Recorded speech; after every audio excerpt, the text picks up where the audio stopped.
By the way, Ernie, I recently saw a video for the Final Chamber, the Wu-Tang Forever tour, the trailer.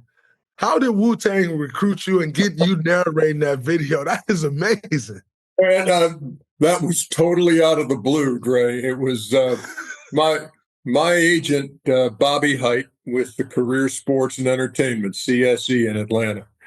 He's the guy who comes to me with all requests, speaking engagements, et cetera, et cetera. So I get this email about 10 days ago, and he lays this out. He said, Wu-Tang Clan would like you to voice the this announcement of their tour. And I'm like, is this really coming to me? and I'm looking at this script and I'm saying, let's see, can I picture myself saying old dirty bastard? And I'm like, sure, if this is what they want, I'll be happy to do it. And so it just happened. I went into the studio when we were there to work on a Thursday night, and so I just need to record something here, and knocked it out, sent it on, and then about 3 days later, on my timeline, here it comes. It was pretty amazing, But I guess if RZA calls and asks, then who am I to say no? So there you go. That's kind of how that all came about. Doing those different things like that you've had the opportunity to do, like what are some of the cooler ones, like this Wu-Tang, but what are some of the cooler things that you've come across that's not necessarily sports, but it's kind of sports adjacent, because and sports has kind of led you to these platforms and doing these different things? What's some of the neater ones that you've done?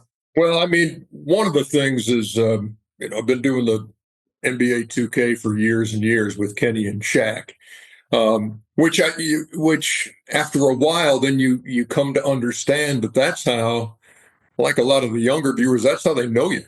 It's not that they look at you and say, "Oh yeah," they hear my voice, and Yeah. so like I can be in the checkout line at the grocery store and say something back to the cashier, and a kid behind me says, "You're the 2K guy." I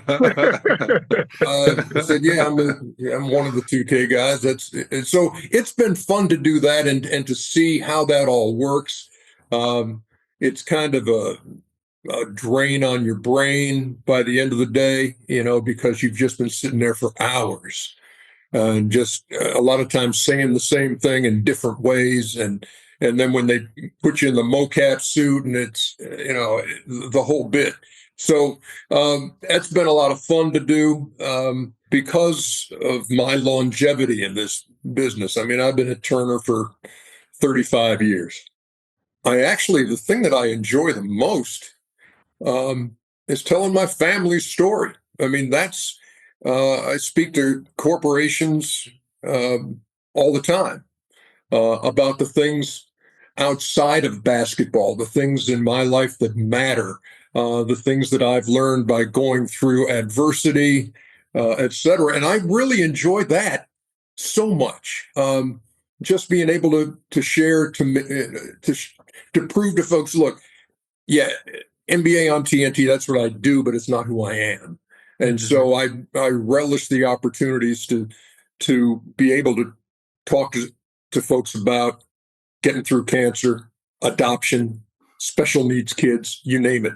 And so I kind of weave a story that way with a series of photographs, and I love those mornings, those days where I can share that. So those are the things, aside from doing the NBA on TNT, those are the things to me that, those are the things that matter. Those are real life.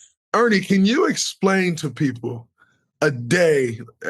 We go live at, say, and I say we when I'm on the show, say we start at 6:30, 6 o'clock.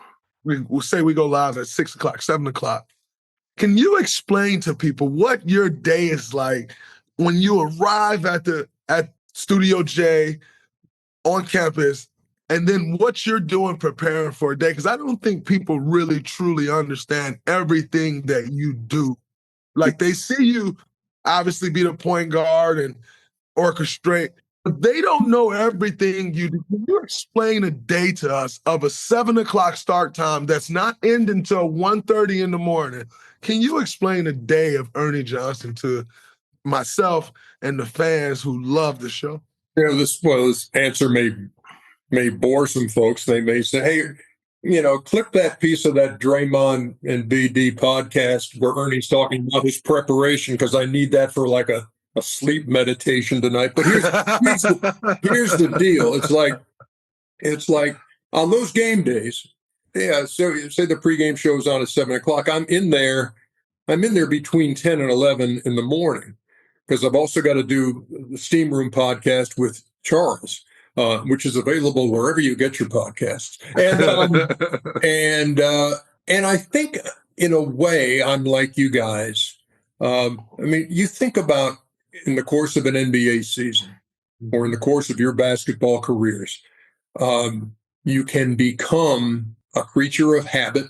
You can become, look, this is my game day ritual. This is my game before, day before, day off ritual. And I have the exact same thing. So there are certain things that I know I need to do.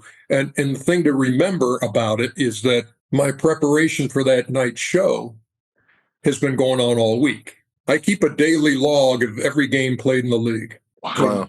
From beginning to end. So every game that's been played, wow. I can, hey, here it is. Look.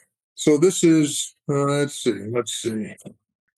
Now I'm just opening up. So there's February. This is February. So, and it's all kind of in my own shorthand for what I can understand. So, I can look at last night.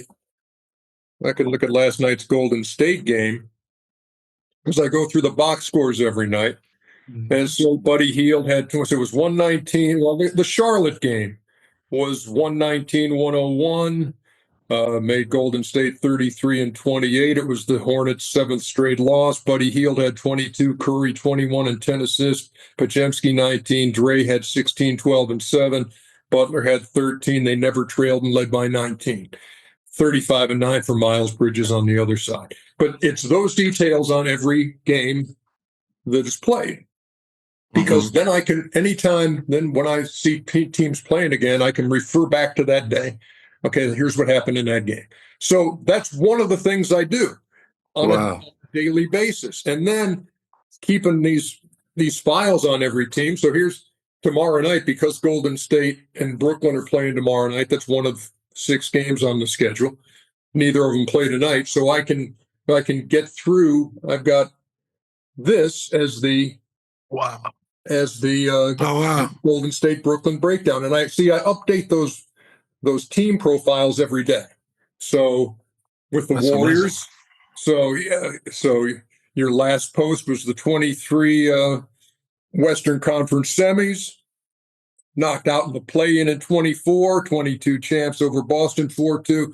Your record on the road is 17-15, 6-1 since the break, 9-1 with Jimmy Butler. You're 22-4 when you lead at the half. You're 7-1 when you allow under 100. You're 1-11 when you score under 100. And I don't know, and it's overkill, fellas. But and you go into every show realizing 95% of the stuff you got never going to make air. But on the off chance that there is something in here that's relevant, then you've got it, and you just feel like you're into the game, and you know exactly what's going on. So that goes on all week, and so really just the finishing touches are put on a game day. I'll read articles from around the league. I'll look at the production format that Tim Kiley has put in. Okay, let's see what we need there, and then really just doing facts and that kind of thing, and so that's it. So the preparation never ends. Look, doing the show's the easy part. The work is all the prep. Yeah. And so that's why, last night, I didn't work last night, but I worked here in my office at home, because I'm flipping around from game to game, and from 9:30 until 1:30, I'm doing this stuff. but that's it. And so it's not like I show up on Thursday and say, "Hey, what happened in the league this week?" That's it's like Right. it's just an ongoing process. But it's what makes me comfortable. It's not for everybody. There are a million guys out here doing what I do, and they have their own ways of doing it. But for me, that's what makes me comfortable. And what I discovered long ago is when you're comfortable and when you're prepared, you don't get rattled. Right. So somebody can break a backboard and throw it back to the studio for 20 minutes while they fix it and think, shoot, I can fill for 2 hours. What you need?